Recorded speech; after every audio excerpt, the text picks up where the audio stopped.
Hello बच्चा लोग, welcome to the channel एडुनिटी। मेरा नाम मोहित गोइंका है और मैंने आईटी खड़गपुर से इंजीनियरिंग किया है। इस वीडियो में हम लोग डिस्कस करने वाले हैं ईएमआई और एसी के सारे सवाल जो कि जेईई मेन 2021 मार्च अटेम्प्ट में आपसे पूछे गए थे। ठीक है, और इसका वेटेज इस बार काफ़ी अच्छा रहा था। हर शिफ्ट में आप मान सकते हैं 2 से 3 सवाल रहा था। ठीक है, तो चलिए स्टार्ट करते हैं सेशन को। तो ये अपना पहला सवाल है, ये हमसे पूछा गया था 16 मार्च मॉर्निंग शिफ्ट में। सवाल में कहता है an RC circuit is shown in the figure is driven by an AC source generating a square wave। ठीक है, AC source है और square wave form है।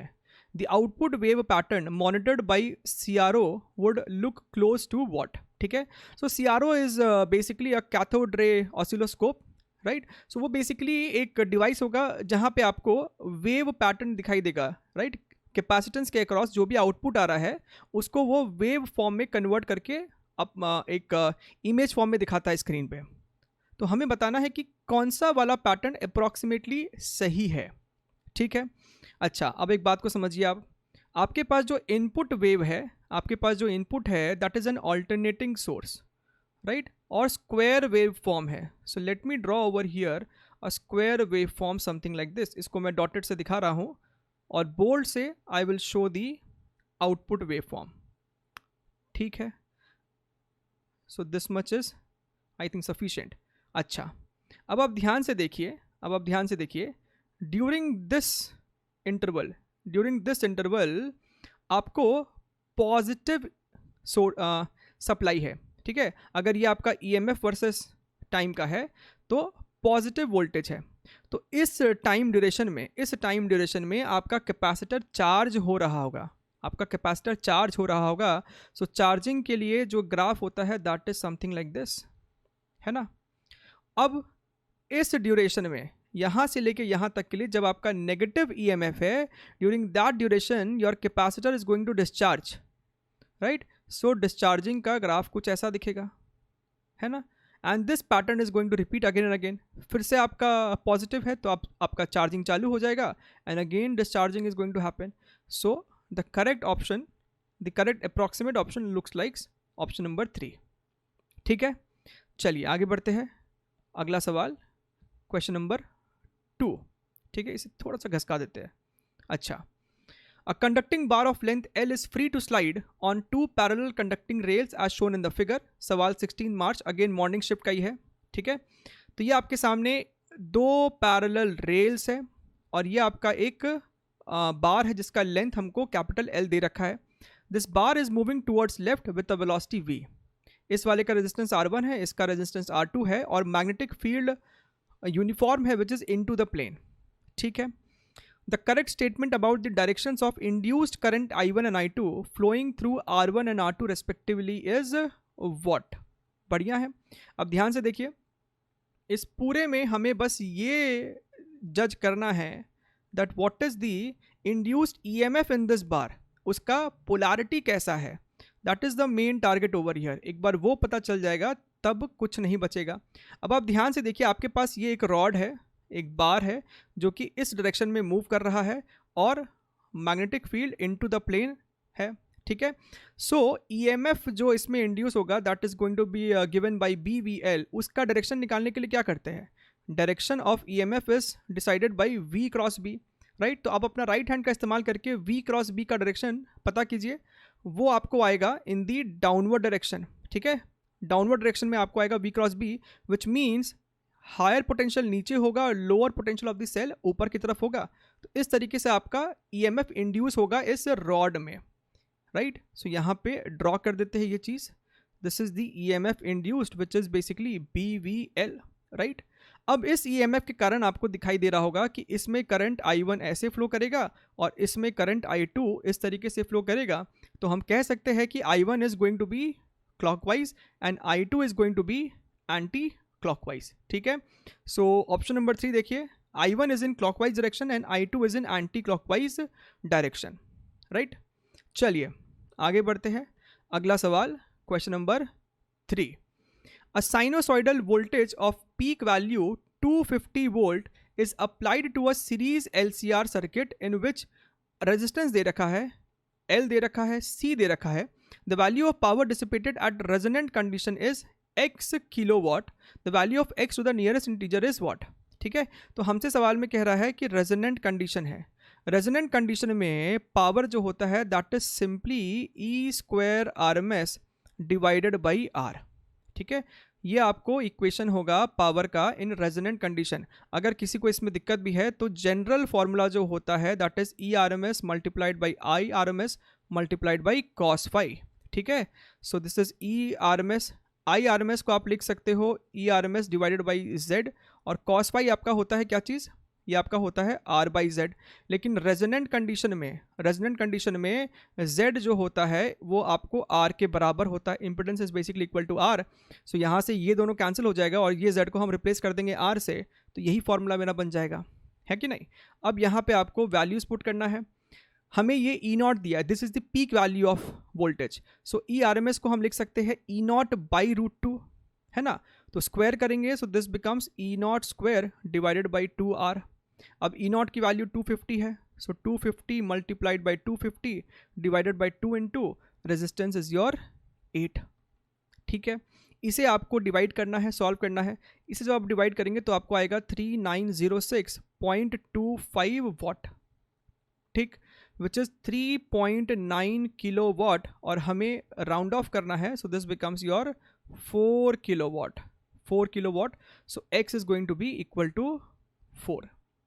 ठीक है, चलिए आगे बढ़ते हैं। अगला सवाल, question number 4th, for the given circuit comment on the type of transformer used.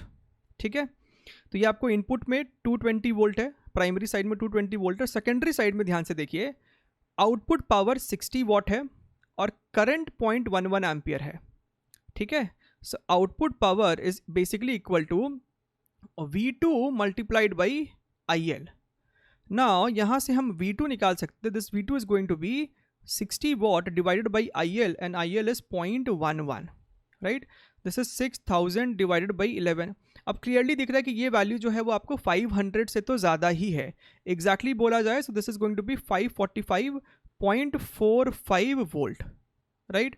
Now since V2 is more than the primary side V1, we can say that the transformer is a step up transformer, voltage up हुआ है। so option number 3 is the correct answer। next question देखते हैं, question number 5, the magnetic field in a region is given by this much।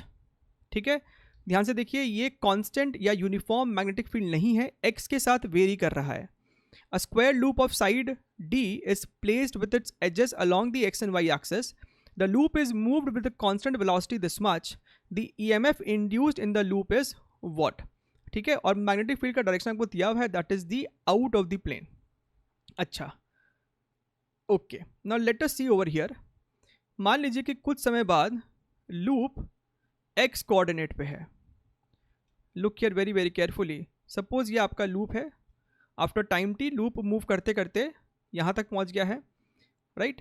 And let us से कि यहाँ से दूरी जो है वो x है। ऑलरेडी हमें सवाल में दे रखा है that this edge length is d। ठीक है, अच्छा, this is y axis, this is x axis. इसके हर कॉर्नर को कुछ नाम दे दीजिए, A B C D। Magnetic field is out of the plane and this entire setup is moving towards right side with a velocity of V0। ठीक है, अब जो EMF इंड्यूस होता है, that is basically given by V cross B dot L vector. ठीक है, I hope आप सबको यहाँ पे दिखना चाहिए कि यहाँ पे आपको 4 साइड है, जिसमें से 2 साइड में तो EMF इंड्यूस होगा भी नहीं। साइड CD में और साइड AB में induced EMF is going to be 0 because the length vector is parallel to the velocity vector. ठीक है, length is along the direction of velocity vector. तो यहाँ से आपको दिख जाएगा कि अगर लेंथ और V वेक्टर दोनों एक ही डायरेक्शन में है then this entire thing is going to be 0। तो इसमें तो कोई EMF इंड्यूस होगा नहीं। अब बात करते हैं साइड AD का और साइड BC का, राइट। सो अगर हम साइड AD को ध्यान से देखें, साइड AD को, तो AD का वेलोसिटी राइट साइड है V0। ठीक है, अच्छा, what is magnetic field across this length AD, right. तो ये AD लेंथ x दूरी पे है, तो यहाँ पे जो मैग्नेटिक फील्ड होगा, magnetic field at AD is going to be simply B naught x upon a, ठीक है, and out of the plane तो है ही, राइट। तो सिंपली हम कह सकते हैं कि EMF induced in side is AD is going to be BAD length of the side that is your D multiplied by V naught, ठीक है। So BAD is simply your B naught x divided by A D into V naught. ये आपको हो गया EMF induced in this side AD, और इसका जो polarity होगा, डायरेक्शन होगा, वो हम V क्रॉस B से निकाल सकते हैं डायरेक्शन। V राइट साइड है, B आपका आउट द प्लेन है। अगर आप अपने हाथ को राइट हैंड को इस्तेमाल करके डायरेक्शन जज करें, सो पोलैरिटी कुछ इस तरीके का होगा। तो इस तरीके से हमारा EMF इंड्यूस हो गया इन द साइड AD। अब सिमिलरली अगर हम BC की बात करें तो ये वाला साइड भी आपको राइट साइड जा रहा है। So EMF induced in BC is going to be magnetic field across BC multiplied by D multiplied by V naught. Now what is EMF magnetic field across BC? ये जो BC side है वो आपको origin से x plus D दूरी पे है, तो यहाँ पे हम x की जगह लिखेंगे x plus D। This is B naught x plus D divided by A D V not. This is your equation number 2। और अगर हम पोलैरिटी की बात करें तो वो भी इसी तरीके का होगा, and this is your EBC। हमसे सवाल में पूछा गया what is the EMF induced in the loop, तो जो नेट EMF हो गया, ये दोनों EMF आपको अपोजिंग नेचर का है। So this is going to be EBC minus EAD। Equation number 2 को और इक्वेशन नंबर 1 को जब आप सब्ट्रैक्ट करोगे तो ये x वाला जो टर्म है वो कैंसिल हो जाएगा। आपके पास जो बचेगा that is B not D square V not divided by A, and this is going to be the answer, which is your option number 3rd. So option number 3 is the correct answer, right?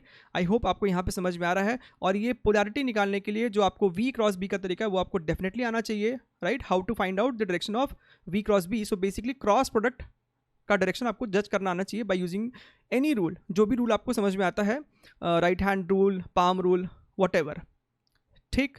चलिए आगे बढ़ते हैं।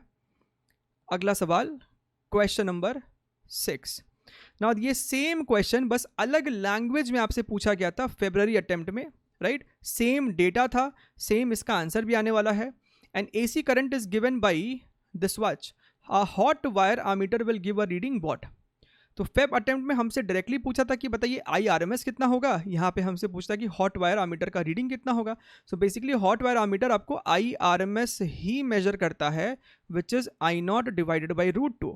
सो हमारा basic काम ये हो जाता है कि what is the I not, right? What is the I not over here. तो ये आपका इक्वेशन है I1 sign omega T plus I2 cos omega T को आप लिख सकते हो omega sine omega T plus pi by 2, right? So यहाँ से आपको अब दिखाई दे रहा है, अगर हम फेजर बनाए, this is your I1 and I2 leads I1 by an angle of pi by 2। So this is your I2, this is your I1, right? तो इनका जो रिजल्टेंट हो जाएगा that is going to be your I naught, है ना? तो ये अपना I नॉट हो गया, और ये I नॉट जो रिजल्टेंट है this is simply under root of I1 square plus I2 square. तो यहाँ से हम कह सकते हैं अब कि हमारा जो IRMS होगा this is going to be I not by √2, so root I1 square plus I2 square divided by 2। Option number 2 is the correct answer.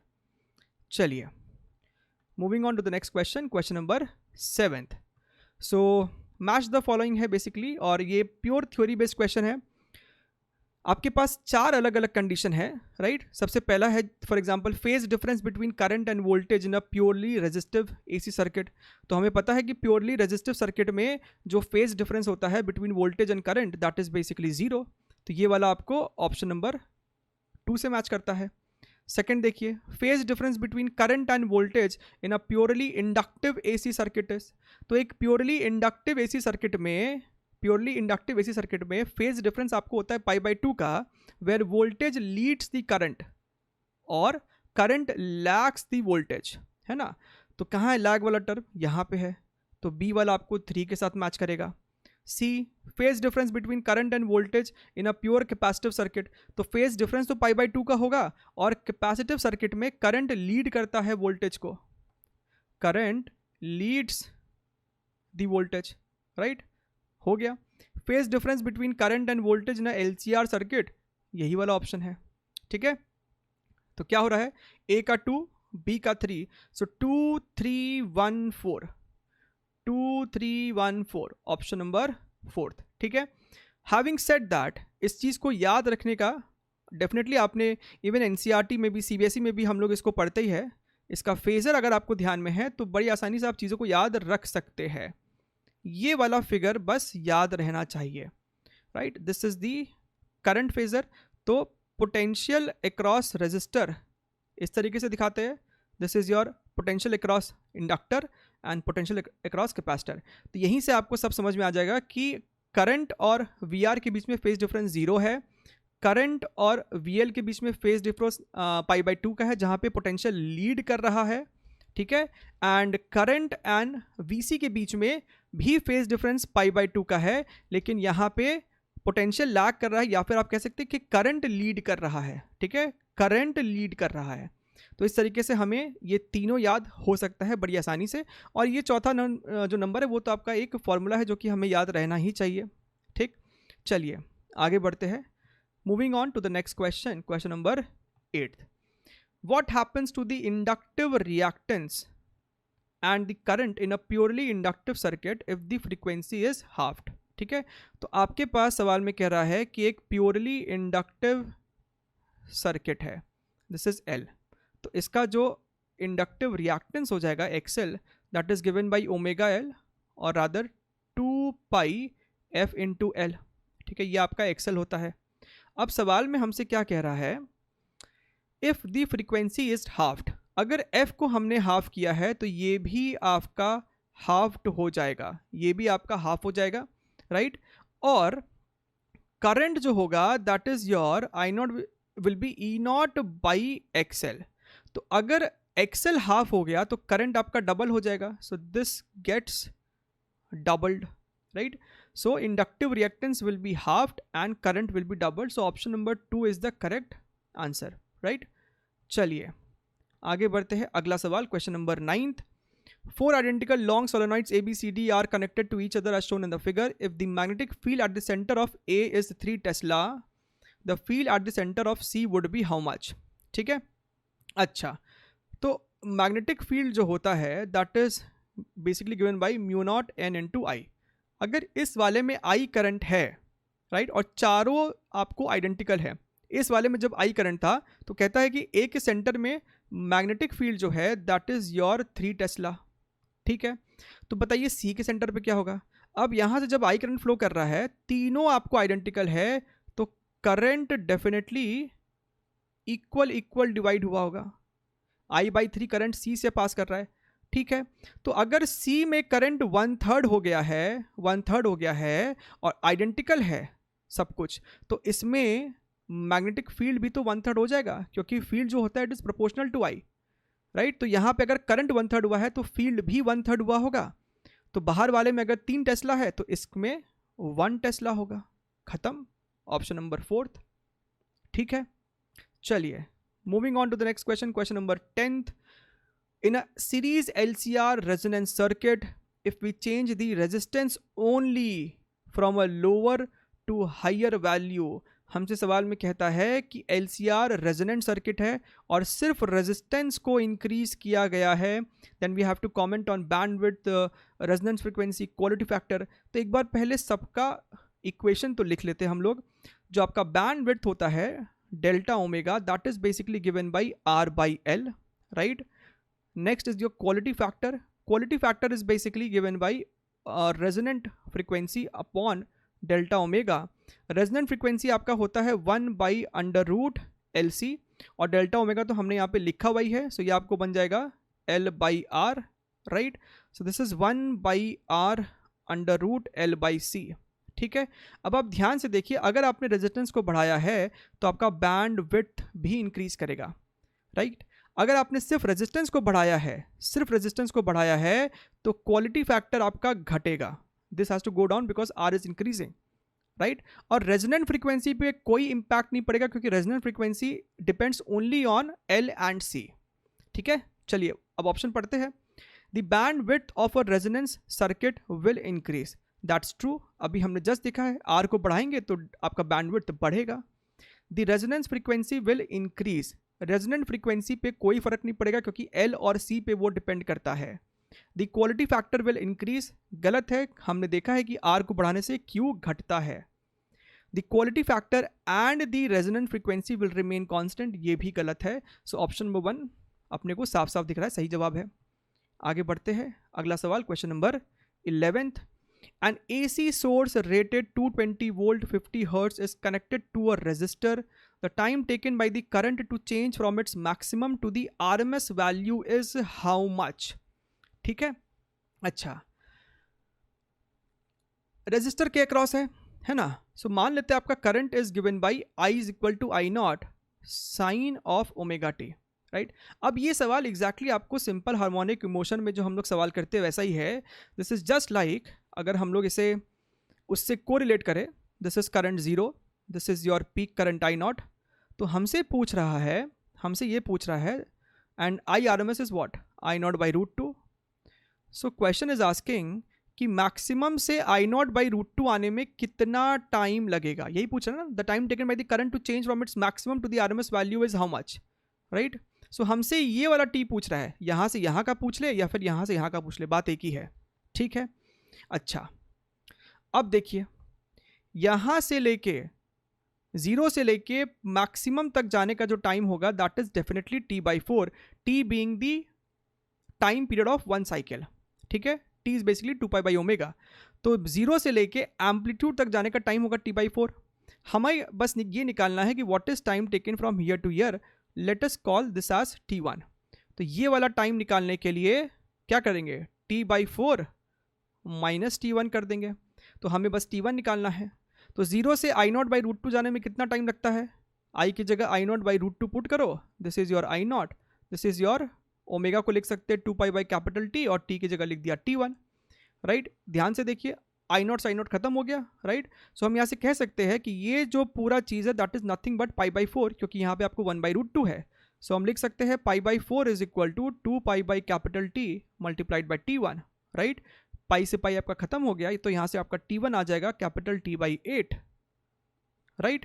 अब आपका t1 अगर आ गया है तो हमें ये पता चल गया कि आई नॉट बाई रूट 2 से आई नॉट जाने में कितना टाइम लगता है, that is your t by 4 minus t by 8 which is nothing but t by 8, right.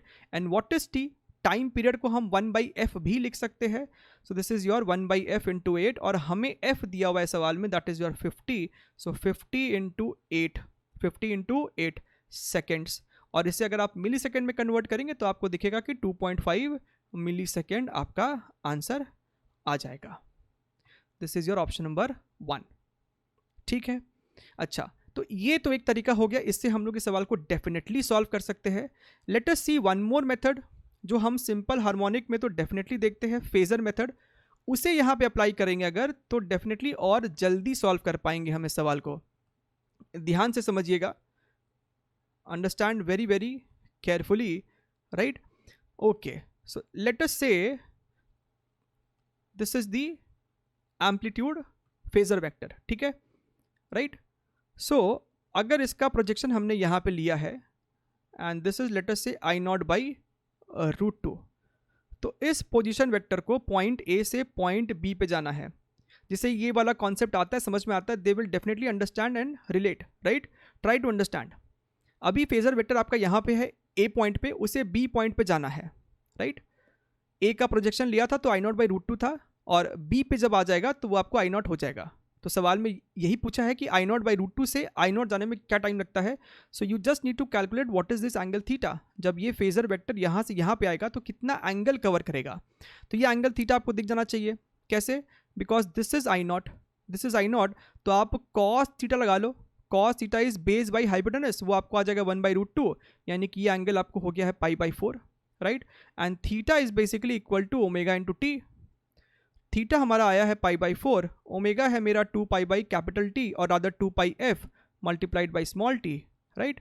Pi से पाई आपका खत्म हो गया, सो यहाँ से आपका टी डायरेक्टली आ रहा है 1 बाई 8 एफ, और यही चीज़ हमने अभी लाया था, थोड़ा सा स्टेप यूज़ किया था बट सेम रिजल्ट आया था। अगेन 8 और f की जगह आपने 50 पुट करा है, you will get simply 2.5 milliseconds, right. So this is the power of phasor, this is the power of phasor. ठीक है, चलिए आगे बढ़ते हैं. Moving on to the next question, question number 12. In a series LCR circuit, the inductive reactance XL is 10 ohm, the capacitive reactance is 4 ohm, the resistance is 6 ohm, the power factor of the circuit is what? ठीक है, so power factor आपका basically होता है R by Z, right? so R by, और Z आपका LCR circuit में होता है R square plus XL minus XC whole square. ठीक है, अब R क्या है आपका? R है आपका 6 whole divided by 6 square plus, okay, XL is 10 and XC is 4, so 10 minus 4 whole square, this is 6 upon under root, this is 36, और rather इसे 6 स्क्वायर ही रहने दो क्योंकि यहाँ से भी 10 माइनस 4 आपको 6 स्क्वायर आने वाला है. So this is 6 under root 2, so this is 1 by root 2. So यहाँ से हम कह सकते हैं option number 3 is the correct answer, right. अच्छा, वन मोर अप्रोच, अगर हम रेजिस्टेंस का फेजर बनाएं, राइट, रेजिस्टेंस का, capacitive reactance and inductive reactance का, तो रेजिस्टेंस का इस तरीके से बन जाएगा, दिस इज योर आर, है कि नहीं, और एक्सएल का ऊपर, एक्सी का नीचे. ठीक है, सो इफेक्टिवली दोनों ऊपर ही बनेगा, this is your basically XL minus XC, है कि नहीं. ये आपको हमें डायरेक्टली दिख रहा है कि 10 माइनस 4 है, so this is your 6 ohm and this is your 6 ओम. ठीक है, राइट. तो यहाँ से हम इसका रिजल्टेंट निकाल देते हैं which is your basically impedance. ध्यान से समझिएगा. अब ये वाला लेंथ अगर 6 है, सो बेसिकली ये लेंथ आपका 6 है, सो बेस इज 6, ये भी 6 है, which becomes which means that this is your pi by 4, phi is your pi by 4. तो हम डायरेक्टली यहाँ से कह सकते हैं कि cos pi by 4 is equal to 1 by root 2. ठीक है, तो अपना अपना नज़रिया सवाल को सॉल्व करने का, इससे भी कर सकते हैं फॉर्मूला से, और फेजर से भी हम इस सवाल को सॉल्व कर सकते हैं. चलिए, moving on to the next question and the last question of this session. The time taken for the magnetic energy to reach 25% of its maximum value when a solenoid of resistance R and inductance L is connected to a battery. So basically आपका एक LR circuit है ना, हमसे पूछता है the time taken for the magnetic energy to reach 25% of its maximum value, right? Okay, so maximum energy is basically your half L I naught square. जब current maximum होगा तो आपका एनर्जी भी मैक्सिमम होगा. हमसे कहता है कि कितने टाइम बाद आपका एनर्जी जो है वो 25% ऑफ मैक्सिमम एनर्जी होगा, which means 1/4 of maximum energy. समझिएगा, अब इस u को हम कह सकते हैं simply half L I square 1/4, और ये मेरे पास ऑलरेडी है half L I not square, right. अच्छा, ध्यान से देखिए, हाफ एल ख़त्म है, तो यहाँ से हम कह सकते हैं that I is basically I not by 2. तो हमें ये पता चल गया है कि जब एनर्जी 25% हुआ होगा उस समय करंट आपका मैक्सिमम का हाफ है. ठीक है, नाउ ग्रोथ ऑफ करंट का इक्वेशन होता है I is equal to I naught 1 minus E R t by L. एक LR सर्किट में जो आपका ग्रोथ ऑफ करंट का फॉर्मूला होता है दैट इज दिस वन. ठीक है, अब हमको ये पता करना है कि कितने टाइम बाद करंट I आपका I नॉट बाई 2 हो जाएगा. So replace I by I not by 2, so this is I not by 2 is equal to I naught 1 minus e to the power minus R t by L. I naught से I naught आपका cancel हो गया. ठीक है, यहाँ पे आपके पास बच रहा है half 1 minus e to the power minus R t by L. इसे रीअरेंज कीजिए, ये आपको हो रहा है e to the power minus R t by L is equal to half, और हम हाफ को लिख सकते हैं 2 टू द पावर माइनस 1. दोनों तरफ लॉग ले लीजिए, minus R t by L is equal to minus log 2, minus minus ख़त्म, और ये t मेरा आ रहा है l by R log 2, and this is your option number 3. ठीक। So I believe this was an interesting session on EMI in AC from JEE Main 2021 March attempt paper. और आप इसके अलावा 2020 के भी PYQs को देख सकते हैं, 2021 Feb attempt की भी solutions uploaded and that topic wise सबका लिंक नीचे आपको डिस्क्रिप्शन बॉक्स में दिया हुआ है. Do go and check them out and हम लोग ऐसे ही वीडियोस में मिलते रहेंगे. तब तक के लिए टेक केयर, बाय बाय.